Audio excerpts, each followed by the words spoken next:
Hello, everyone, and welcome to the 2026 tornado season forecast. This is the first video on Davis Weather Tracking, which is my new weather channel.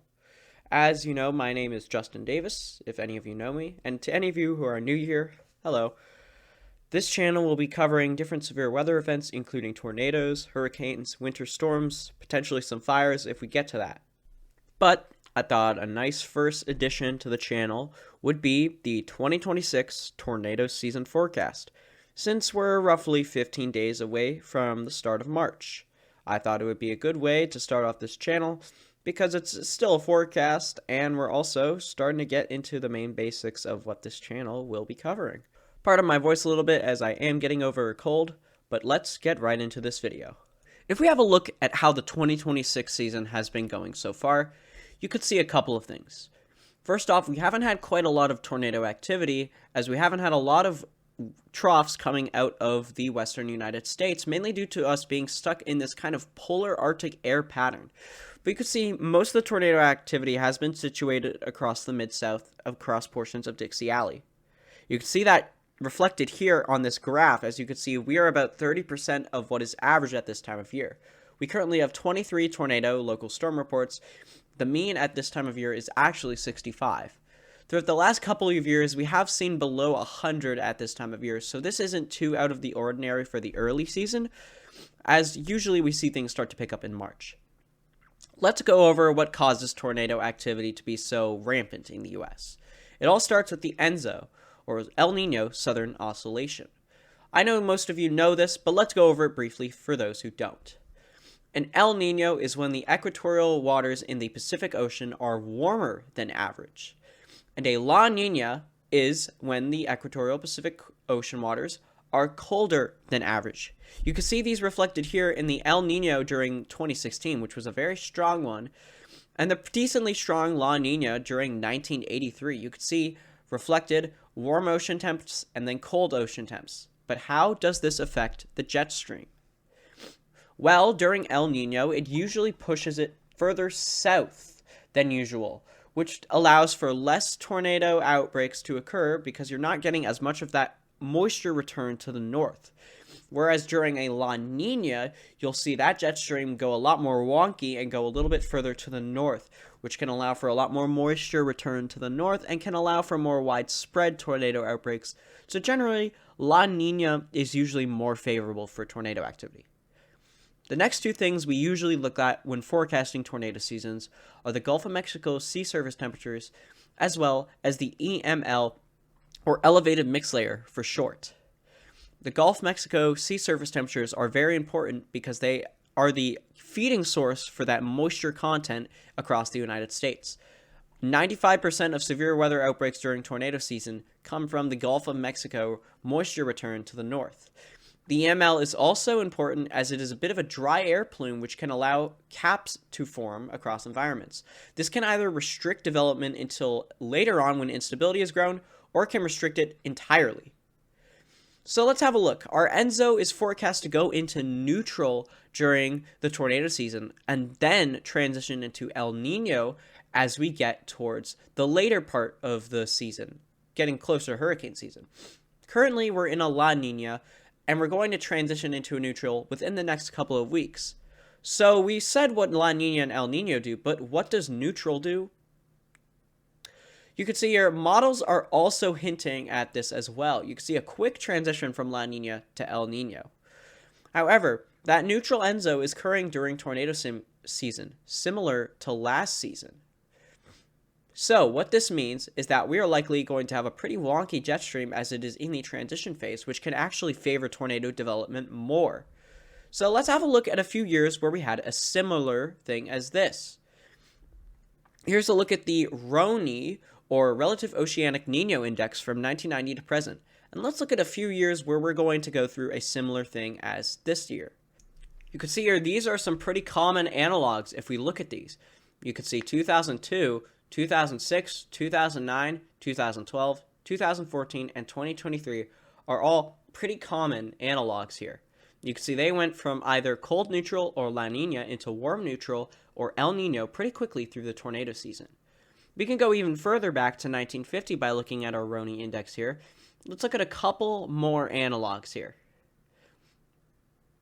You can see here 1965, 1967, 1976, and 1986 are also pretty common.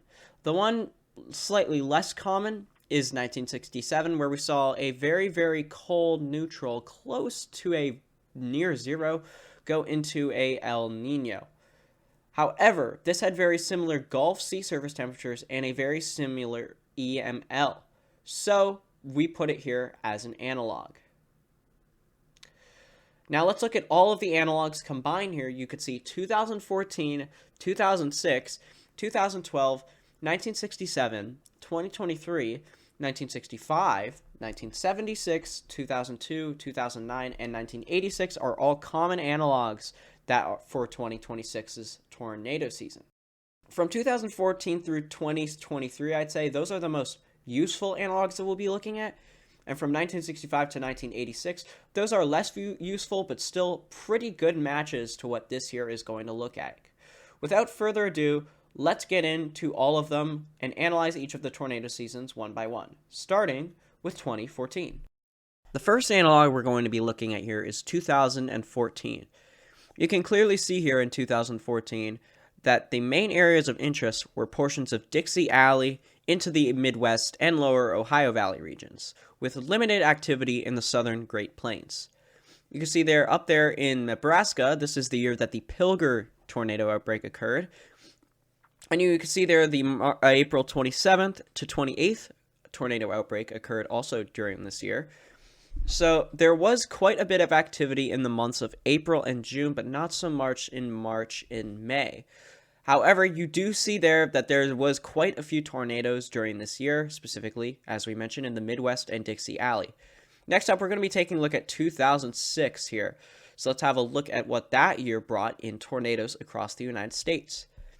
You can see here that this time we see a little bit more of a Mississippi River Valley area, where you can see tornadoes were heavily common across Missouri, Illinois, Indiana, and Ohio, as well as portions of Dixie Alley like Alabama, specifically northern Alabama saw a lot.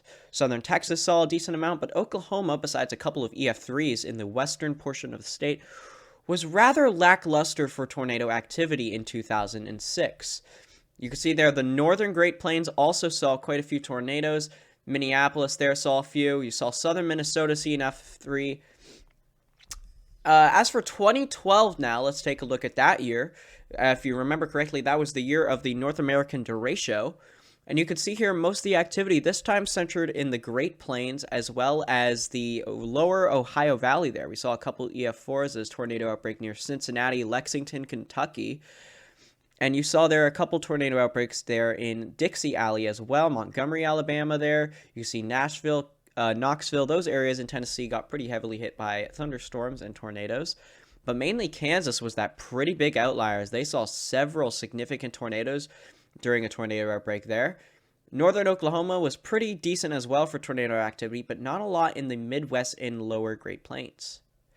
You can see there, next thing we're going to be taking a look at is a little bit back further in 1967. So you could see here in this year, we saw a lot more activity in the Midwest and not as much in Dixie Alley. But we did see quite a few F4s, F3s there in portions of Alabama. We also saw quite a few tornadoes in southern Texas. So that's an area we might want to look out for this year. But that's not all.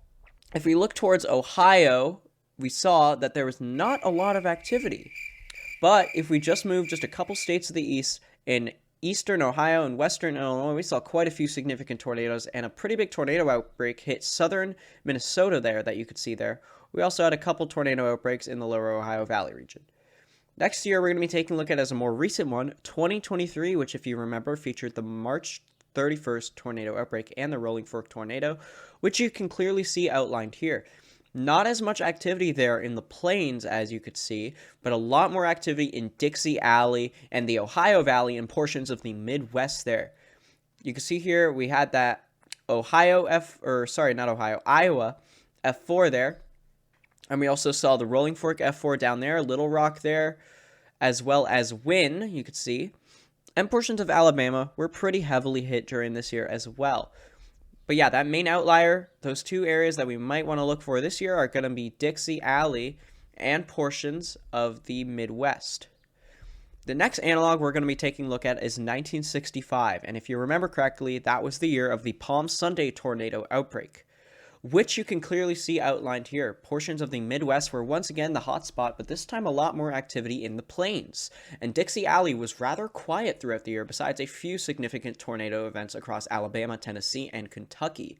We can see there's that Palm Sunday outbreak there across Ohio, Indiana, and Michigan, and you can see there's a couple more tornado outbreaks across South Dakota, North Dakota, as well as Nebraska, and portions of Oklahoma also saw quite a few tornadoes as well. We saw a couple tornadoes in Iowa, and Minneapolis got impacted by that F4 there, you could see. We also saw a couple tornadoes in the Northeast, but nothing out of the ordinary and nothing too significant. The next year we're going to be taking a look at is 1976. This is just 2 years removed from the 1974 super outbreak, so let's see what that year brought. You see this year, once again, Dixie Alley, portions of the southern Great Plains and the Midwest were pretty big hotspots. We had a couple F4s and an F5 in eastern Oklahoma that year. We also saw quite a few tornadoes across Mississippi and a few across Illinois, Indiana, and especially Michigan there, where we saw an F4 just northwest of Detroit. And you could see here portions of Iowa were pretty impacted, but that central Great Plains area between Kansas and South Dakota was rather quiet throughout that year, so that will be something we got to look for. Florida also got a notably high number of tornadoes that year. The next year we're going to briefly have a look at here is 2002, as it did not feature as much traits as this tornado season will. So, in 2002, you could see an F3 there tracked across Indiana, and F4 tracked across Ohio in a pretty significant tornado outbreak that took place during the month of November, which isn't technically in the main tornado season, so we kind of have to ignore it.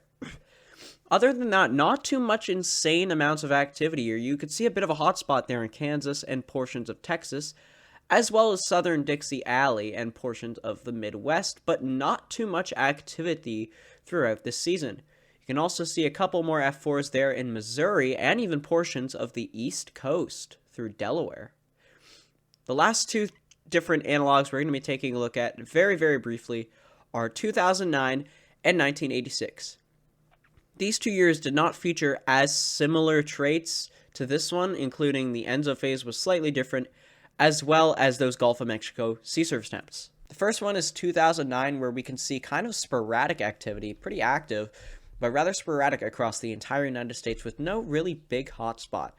A couple of hotspots I will mention that are kind of there. You could see Louisiana there, got quite a few, Dixie Alley, as well as the Midwest and Central Great Plains. In 1986 here, you could see a more 1965-esque pattern. You could see not as much activity in Dixie Alley besides from one tornado outbreak that struck Mississippi and Alabama, but more activity in the plains than usual and more activity in the Midwest than usual. You see there Ohio, Indiana, and Michigan got quite a few tornadoes during that year. So without further ado, let's take a look at what I think is going to happen from this tornado season. I'll go through each month, March, April, May, and June, pretty in depth here. And we'll take a look. You can see the legend on the side there, and you can see Justin's tornado outlook for. And without further ado, let's begin with March. In March, I'm expecting not a lot of tornado activity, potentially a below average month, but I am expecting that hotspot to be around the Mississippi River area, as well as portions of Dixie Alley. I'm expecting most areas like Alabama, Mississippi, Arkansas, Tennessee, those areas are going to be the hot spots to look for during March, as well as possibly portions of eastern Oklahoma and eastern Texas and northern Louisiana, kind of similar areas that we're seeing to our current little tornado outbreak that's going on right now. A minor risk is outlined up to about Michigan and down to southern Florida. You see there around the Great Lakes there, I have kind of removed some of that portion due to how cold this winter has been and the influence by them. You can see in April here, you got a high risk of tornadoes, basically stretching from northeastern Texas down to southwestern Ohio. Those areas could see heightened tornado impacts during the month of April. As we saw in our analogs, we'll see a slight shift to the northwest throughout the month of April, and as we get into May, that'll become even more clear. If you would like to see how I got all of this data for my analogs, I have a link in the description to a Google Sheet that I use for regions during each month and level of activity. Nonetheless, high activity in April across that region. As we get towards the month of May, you will see that portions of the Great Plains become a lot more active than previously. You can see there, northern Texas there, across Dallas, into Oklahoma City, up through Kansas City, up through Omaha, Des Moines, Chicago. Those areas are likely going to be our hotspots for the month of May. Basically, all of the Great Plains and portions of the Midwest are likely to see heightened tornado activity throughout the month of May as we continue the shift to the northwest. As we get towards the month of June, you see usually tornado outbreaks start to shift to the north towards Minnesota and the Dakotas. However, this year I'm expecting a bit of a shift to the east across portions of the Midwest, potentially some QLCS tornadoes across that area could be pretty common. But we usually see that risk start to fade a little bit as we get further into June. However, our analogs for June have been quite favorable for a high number of tornadoes in this region. So we'll see how that fares. But let's take a look at what I think overall. Overall, I'm expecting an average to slightly below average season, as our analogs have hinted at, with potentially 1,200 to 1,400 tornadoes, which does fall slightly below average if we take the median of that. I'm expecting peak season to be around the late May area. Technically, most of our analogs, we saw them peak actually in June, especially 2016 there with the Pilger tornadoes in mid-June. But I think overall late May is going to be our peak season. I think the season's going to get off to a rather slow start in early March. But once we get towards mid to late March, similar to 2025, I think it'll start to pick up a little bit. I also expect a little break in late April, but a highly active mid-April and early May. Thank you for watching my 2026 tornado season forecast. As you can see, it says tomorrow at 7 p.m., but if you're watching this, I'm pretty sure it's out. Thank you for watching the first video on the channel. Hopefully you guys liked it, and I would like you guys to consider subscribing to this channel for more weather updates in the future.